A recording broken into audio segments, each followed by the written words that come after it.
సాధారణంగా ఇప్పటి పిల్లలతో పోల్చుకుంటే అప్పటి పిల్లల్లో కానీ ఇప్పటి పిల్లల్లో కానీ ఏదైనా వ్యత్యాసం మీరు గమనించారా? 90s లో పుట్టిన పిల్లలకి అప్పటికి ఇన్ని మెడిసిన్స్ ఉండేవి కాదు, ఇన్ని డిసీజెస్ కూడా వచ్చేవి కాదు, ఇమ్యూనిటీ కూడా బాగుండేది. అప్పుడు ఇమ్యూనిటీ ఎందుకు అంత బాగుండేది అంటే ఇన్ జనరల్ అసలు బేబీస్ కి పౌడర్స్ అనేవి వాడచ్చా లేదా ఎంతవరకు వాడచ్చు? ఈ టాల్కమ్ పౌడర్స్ ఏం చేస్తారంటే పిల్లల్లో గ్రాండ్ పేరెంట్స్ కానీ వాళ్ళ పేరెంట్స్ కానీ ఒక పౌడర్ని ఒక బాక్స్లో వేసుకొని, చిన్న బాక్స్లో వేసుకొని దానికి పౌడర్ అద్దే ఒక దూది లాంటిది ఉంటుంది అనమాట. చిన్నపిల్లలకి ఇప్పుడుండే మార్కెట్లో ఈ చాక్లెట్లు బిస్కెట్లు బదులుగా ఏం తినిపిస్తే బెటర్ అంటారు? మనకి ఎక్కువ మార్కెట్లో బాగా హెల్దీ హైజీనిక్.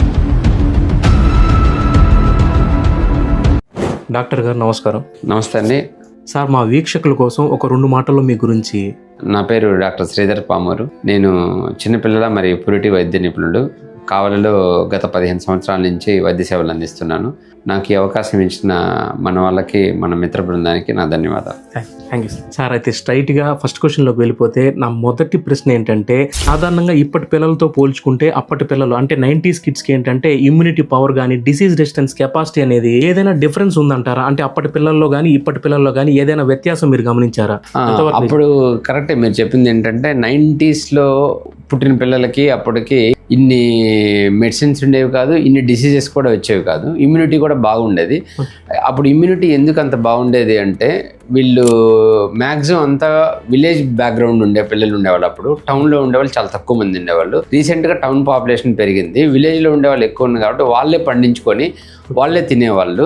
రెండోది పొల్యూషన్ కూడా చాలా తక్కువ ఉండేది, వెహికల్స్ చాలా తక్కువ ఉండేవి, ఫ్యాక్టరీస్ చాలా తక్కువ ఉండేవి. అప్పుడు పొల్యూషన్ చాలా తక్కువ ఉంది కాబట్టి కెమికల్స్ అనేవి మన బాడీని హార్మ్ చేయవు, వైరస్ కూడా మన బాడీని హార్మ్ చేయవు.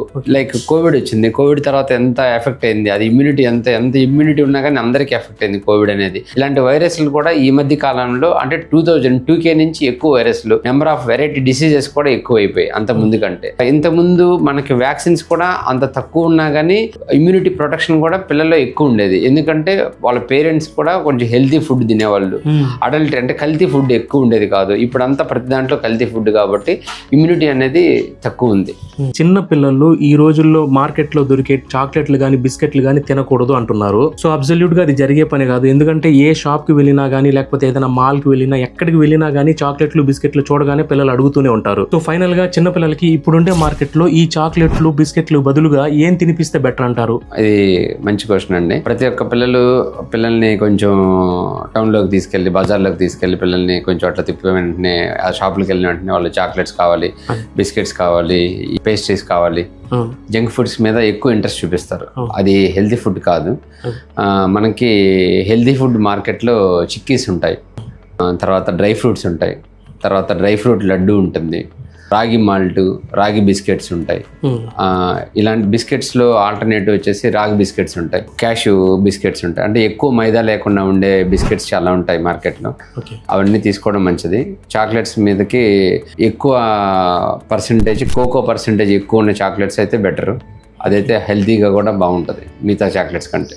సో సమ్ బ్రాండ్స్ చెప్పండి సార్, ఏదైనా అంటే ఏం తినాలి పిల్లలకి ప్రజెంట్ ఏ మార్కెట్లో దొరికే బ్రాండ్స్ చెప్పండి. మనకి ఎక్కువ మార్కెట్లో బాగా హెల్దీ హైజీనిక్ మనీ మార్క్ వాళ్ళవి చిక్కీస్ కానీ, నువ్వులుండలు కానీ, కోకోనట్ బర్ఫీస్ కానీ అవన్నీ మనీ మార్క్ వాళ్ళవి బాగున్నాయి. ఈ రాగి బిస్కెట్స్ అనేవి కొన్ని బ్రాండ్స్ ఉంటాయి, అన్ని స్పెషల్గా ఏమి ఉండవు. కొన్ని రాగి బిస్కెట్స్ అనేవి మైదా తక్కువ, రాగి పిండి ఎక్కువ చేసి అవి కూడా హెల్తీ ఫుడ్ ఉంటుంది. Dry fruit laddu any sweet షాప్లో డ్రై ఫ్రూట్ లడ్డు చేస్తారు. అది స్వీట్స్ యాడెడ్ స్వీట్స్ లేకుండా మనం జాగరీ తక్కువ వేసి ఖర్జూరంతోనే డ్రై ఫ్రూట్స్ చేస్తారు. అదైతే పిల్లలకి మంచి హెల్తీ ఫుడ్. అది ప్రోటీన్ ఫుడ్ కూడా.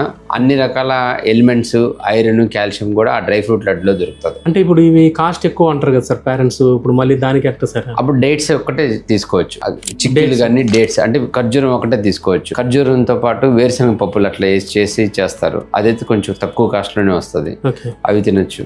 చిక్కీలు అనేవి అందరికి అందుబాటులో ఉంటాయి, అవి తినొచ్చు. నువ్వుల ఉండలు కూడా అందరికీ అందుబాటులో ఉంటాయి, అవి తినొచ్చు. రాగి ఉండలు ఉంటాయి, అవి కూడా. ఒకవేళ ఇది ఇప్పుడు చాక్లెట్లు కానీ బిస్కెట్లు కానీ మిగతా ఏమన్నా తిన్నా కానీ బ్రాండెడ్ లిమిటెడ్ గా తింటే ఏమన్నా ఉంటుంది అంటారా? అంటే ఏదో లిమిటెడ్ గా తిన్నా కానీ అది హెల్తీ ఫుడ్ ఏం కాదు. అదేంటంటే జస్ట్ వాళ్ళకి అప్పటికప్పుడు సెల్ఫ్ సాటిస్ఫాక్షన్కి వచ్చే ఫుడ్ అంతే, కానీ అది హెల్తీ ఏం కాదు. దానివల్ల 1 or 2 అనేది ఓకేనా? 1 or 2 ఇబ్బంది ఏం లేదు. కాకపోతే ఇవి అవాయిడ్ చేసి ఇవి తింటేనే బెటర్.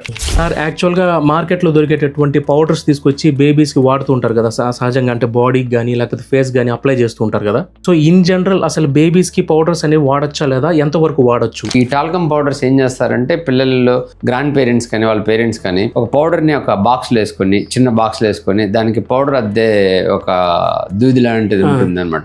దాన్ని పట్టుకొని బాడీ అంతా టపటపటపటప కొడతారు. మొహానికి బాడీకి అంతా కొట్టినప్పుడు ఏమవుద్దంటే ఆ పౌడర్ పార్టికల్స్ అన్ని ఎయిర్ లో స్ప్రెడ్ అయిపోయి వాళ్ళు బ్రీత్ తీసుకున్నప్పుడు ఇన్హేల్ అయిపోతాయి, ఊపిరితిత్తులకి వెళ్తాయి. అప్పుడు ఏంటంటే బ్రీతింగ్ ప్రాబ్లమ్స్ వస్తాయి. కొంతమంది పిల్లలకి అలర్జీ ఉంటుంది, డస్ట్ అలర్జీ, అంటే పుట్టుకతో నుంచి ఉంటాయి, వాళ్ళ బాడీలో అలర్జీన్స్ అనేవి ఎక్కువ అవుతాయి. ఈ పౌడర్ ఎక్కువ ఉండడం వలన ఊపిరితిత్తుల్లో ఆస్మా రావడం, అలర్జీస్ వల్ల ఆస్మా వస్తుంది, ఆయాసం పెరగడం, కాఫ్ ఎక్కువ ఉండడం. ఈ టాల్కమ్ పౌడర్స్లో కెమికల్స్ అవి ఎక్కువ ఉంటాయి. ఈ కెమికల్స్ ఎక్కువ ఉండడం వల్ల లంగ్ క్యాన్సర్స్ కూడా ఎక్కువ, తరచుగా పౌడర్స్ ఎక్కువ వాడి దానివల్ల ఏమవుతుందంటే ఫ్యూచర్లో వీళ్ళకి లంగ్ క్యాన్సర్స్ కూడా వచ్చే అవకాశాలు ఎక్కువ ఉంటాయి. అంటే ఇప్పుడు వాడకపోవడం బెటర్ అంటారు, లైట్గా వాడకపోవడం బెటరు. ఒకవేళ వాడేటట్టుంటే కార్న్ స్టార్చ్ పౌడర్స్ ఉంటాయి, కార్న్ బేస్డ్ స్టార్చ్ పౌడర్స్, అంటే కెమికల్స్ ఏమి ఉండవు, ఓన్లీ కార్న్ స్టార్చ్ పౌడర్స్ ఉంటాయి, అవి ప్రిఫర్ చేయొచ్చు. లైక్ హిమాలయాస్, ఇవి బెస్ట్. అలాగే కాటుక అనేది కూడా వాడకూడదు అంటుంటారు. సో ఇవన్నీ ఎంతవరకు కరెక్ట్, అసలు వాడచ్చా లేదా సార్? కాజల్ కూడా పెట్టకూడదు. కాజల్ పెట్టినప్పుడు ఏమవుద్దంటే ఆ కాజల్ అనేది అన్హైజీనిక్, అది ఎక్కడి నుంచి ఎట్లా తయారు చేస్తారో తెలియదు, అన్స్టెరైల్గా ఉంటుంది. మన ఐ అనేది ఎంత ప్రొటెక్ట్ చేసుకుంటే మనకి విజన్, చూపు అంత బాగుంటుంది. ఐ కూడా మనకి సైట్ కానీ అట్లాంటివి లేకుండా ఉంటాయి. పిల్లల్లో ఆ కాజల్ పెట్టడం వల్ల ఇన్ఫెక్షన్స్ ఎక్కువ వస్తాయి. ఆ కాజల్ పెట్టద్దు, అసలు ఏ కాజల్ కూడా పెట్టకూడదు. వన్స్ పిల్లలకు వాడేటటువంటి మెడిసిన్ ని ఓపెన్ చేసి వాడుతూ ఉన్నారంటే మాత్రం కొన్ని రోజుల వ్యవధిలోనే దాన్ని పడేయాలని చెప్పేసి చాలా మంది డాక్టర్లు సలహా ఇస్తున్నారు. దానికి ఎక్స్పైరీ డేట్ ఉంటుంది, అది ఓపెన్ చేయకపోతే ఆ ఎక్స్పైరీ డేట్ వరకు వాడుకోవచ్చు. వన్స్ ఒకసారి ఆ సిరప్లు అయితే ఓపెన్ చేస్తే, తెలుసో తెలియకో టీకాలు అనేవి వేయించుకోకపోతే ఏదైనా ప్రమాదం ఉందా? తల్లిదండ్రులు పిల్లలకు వేయించినటువంటి ఆ వ్యాక్సిన్స్ తిరిగి మళ్ళీ వేయించుకోవచ్చా? ఎంత గ్యాప్ లో మళ్ళీ తిరిగి వేయించుకోవచ్చు? ఇప్పుడు 6 వారాలకి 10 వారాలకి 14 వారాలకి వేసుకునే కంపల్సరీ వ్యాక్సిన్స్ కొంతమంది మిస్ అయినా కానీ క్యాచప్ డోస్ అంటాం దీన్ని. మేనరికపు పెళ్లిళ్ళు అస్సలు చేసుకోకూడదు అంటుంటారు. అసలు ఫస్ట్ మేనరికపు పెళ్లిళ్ళు చేసుకుంటే పిల్లల మీద ఎటువంటి ప్రభావం పడుతుంది అనేది ఒక్కసారి క్లారిటీ ఉంది సార్. ఇందులో first degree consanguinity, second degree consanguinity అంట. ఫస్ట్ డిగ్రీ కన్సాంగ్యూనిటీ ఏంటంటే కొద్దిమంది అన్నా చెల్లెలే కొద్దిమంది పెళ్లి చేసుకుంటుంటారు, ఒక తల్లిదండ్రికి పుట్టిన వాళ్ళు.